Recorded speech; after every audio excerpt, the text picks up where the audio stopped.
As a huge professional wrestling fan in the mid to late 90s, I remember being consistently disappointed at the lack of a quality video game devoted to the steroid-infused stunt show. It should go without saying that, as far as I can recall, every single one of the Game Boy ones suck even more than the norm of the time. With so many moves, it's hard to program such a thing with just a D-pad and 2 buttons. The first one I remember even being playable was the SmackDown titles on the PS1, or their cousins on the N64. But committed as I am to review all these games, sometimes you have to play a few Al Snows to really appreciate the Stone Cold Steve Austins. You can choose from 8 varied wrestlers, from Japanese and Mexican luchador types to masked beasts, one of whom really resembles Big Van Vader, and a guy called Joker who is a dead ringer for later 90s Sting. This foresight might be interpreted as highlighting the generic nature of wrestling memes back then.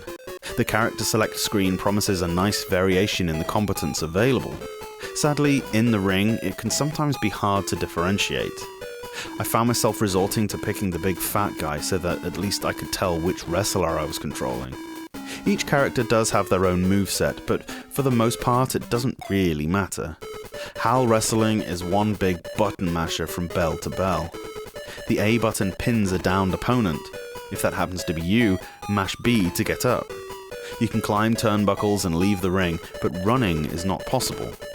You can Irish whip the other guy, but your own character walks everywhere. There are a grand total of 2 match stipulations, which is more than you often got back then. You can fight a one-on-one singles match, both 1 or 2 players with the link cable, or a 4-on-4 elimination match. Countouts are a thing, but it's not the traditional 10 count that stands in every Western promotion that I've ever watched. Wrestlers get a count of 20 on the outside before getting counted out, as is more common in Japanese companies.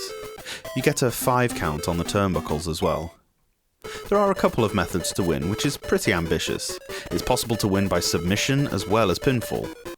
All matches are best of 3 falls, which is unusual in itself, and have a 10-minute time limit. The controls are where this game struggles, but that's almost always the case with 8-bit wrestling games. Think how many there are on the NES, and without exception they're all kind of limited by the controls. Here there are certain combinations of buttons to press, but largely you need to be grappling to initiate them, and it's hit and miss whether a grapple will be successful. Most of the time it feels like you're just mashing A and B. Also, it took me a good while to realise that the start button is used to pull off some of the moves, especially some of the mat-based submissions. The presentation isn't the best, with some pretty daft music and no fighting sounds. I can see what the intention was, but the execution proved too complex due to the limited nature of the button mappings. It's got an element of fun though. The characters' bios are mad enough to be actual wrestlers. My personal favourite is the Canadian beardy freak called Death Monster, whose finishing move is simply taking a bite out of his opponent. This was 25 years before Broken Matt Hardy did it. See? Foresight.